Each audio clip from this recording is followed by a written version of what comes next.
Pero dahil nandiyan yung mga DDS, o eto DDS, mukhang patiho ang Davao malapit nang mabaklas sa mga Duterte. Bakit to? Nako.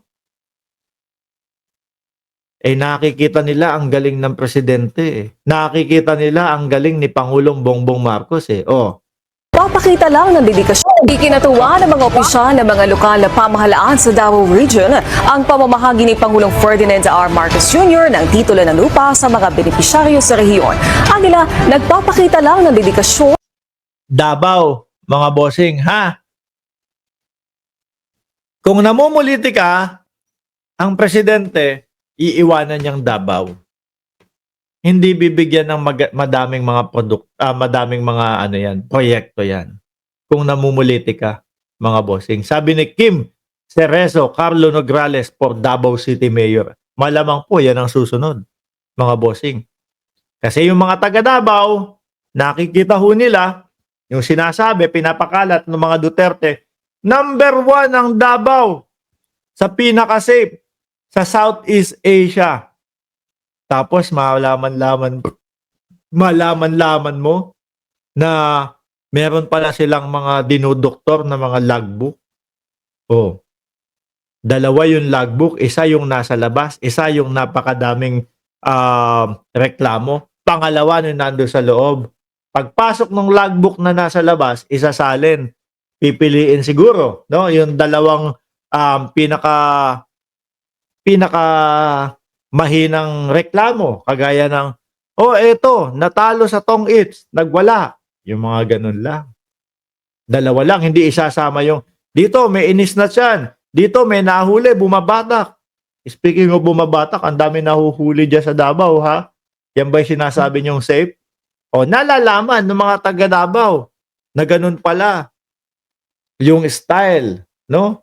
Ng kalaban ni Carlo Nograles. So, syempre, lilipat. Kaya nga po si dating Pangulong Duterte, imbis na senador ang tatakbuhin, biglang nag-mayor. Bakit to? Nakakahiya daw si Baste. Hindi daw kakayanin yung kalaban Biruin nyo, pag pinagtapat mo, Baste, tsaka Nograles, ano ipapanalo ni Baste doon? Yan. Yung balita ni Joy Ligaya, 8 pulis Davao nagpositibo sa droga. Nung 1 linggo lang ho yan, mga kababayan. Tapos eto ngayon ang Pangulo. Diba? Ng Pangulo para sa mga magsasaka. May balitang pambansa si Rudolph Alama ng PIA. Ikinagalak ng mga lokal na opisyales ang pagdulo ni Pangulong Bongbong Marcos sa seremonya na pamimigay ng Certificate of Condonation with Release of Mortgages sa ilalim ng Agrarian Emancipation Program ng Department of Agrarian Reform.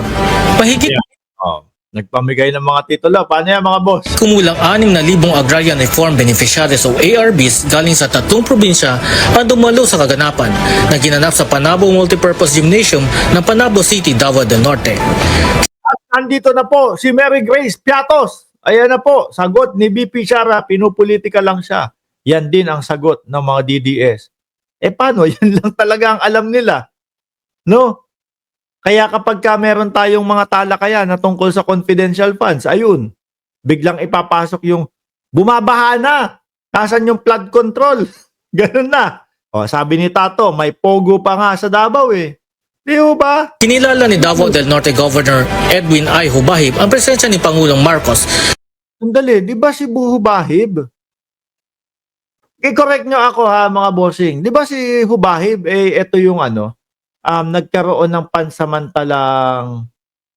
pansamantalang paghinto o pagtigil o hindi muna siya uupo pansamantala. Di ba nagkaroon siya ng ganon? At i-correct nyo ako, maka Duterte to, di ba? Bilang pagsakatuparan ng kanyang dedikasyon para sa may ARBs at mga magsasaka.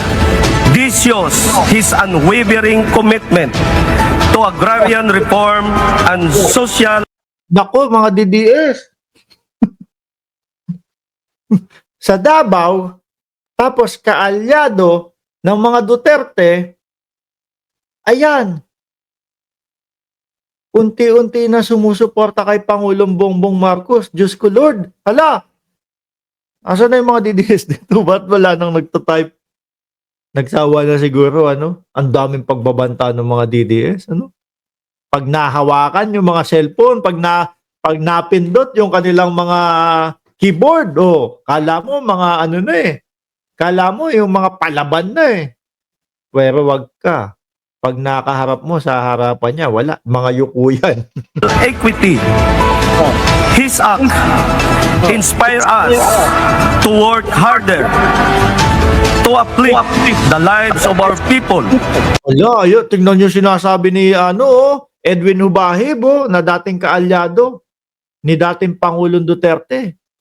Yung mga pagkilos, yung mga trabaho, yung mga proyekto ng Pangulo, nakakapagbigay positibo sa kanila. Di ba? Especially those who cultivate our land. Ano kaya nila nasasabi, mga bossing, na palakas sila ng palakas? Siguro mga potok sa kilikili, mas lumalakas. Kakarali. Ilang araw ba naman na ilang araw ba naman mga mag-EDSA nang wala hong ligo? Magkakaputok ya. Oy, meron palang boy sardinas dito, hindi ko fake news ka daw, uy. Hubahib, nakaalyado ni dating Pangulong Duterte. Fake news ka daw. Uy, fake news. Siya nagsasalita, hindi ako. The backbone of our agricultural economy. Kinilala at pinasalamatan rin ng DAR Secretary Conrado Estrella ang mga dumalong kongresista dahil anya malaking tulong ang kanila nagawa upang masiguro ang sapat na budget para sa kapakanan ng mga ARBs. Ano yan? Davao, no? Pawala na sa mga Duterte. Paano yan? Mga congressman natin, Uy, ang vlogger to. Uy, hindi kita kilala. Hindi ko kilala. Ang vlogger pala. Sorry. Uy, pasensya na. Hindi ko kilala eh. Vlogger pala. No? Kala ko nasa comment section lang eh.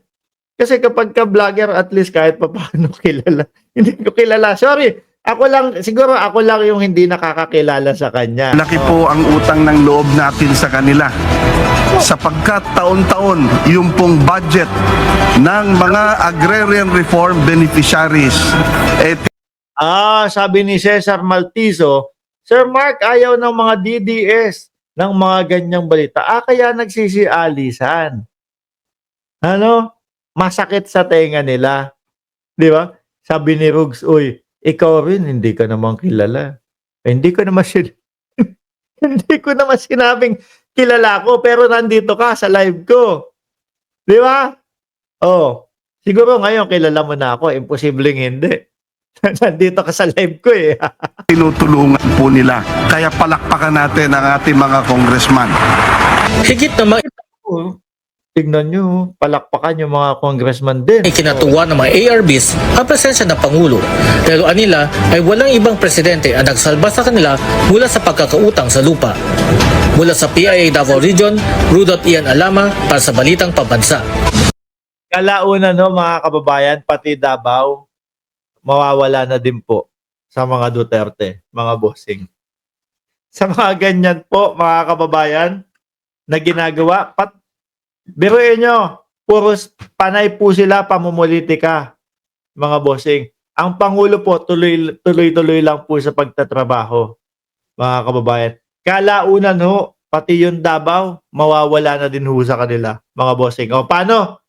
Isang oras na din tayo magkakasama dito. Shout out doon sa mga hindi ako kilala, pero nandito sa live natin. Shout out po sa mga hindi tayo kilala pero nandito sa live natin. Maraming salamat and God bless po sa ating lahat. Uy, mga DDS, bukas ulit Asarin niyo ulit ako Para, ganyan na naman ng views bukas. Paalam po hanggang sa muli. Ma'am Opel, Christian Bom, shout out po sa inyo.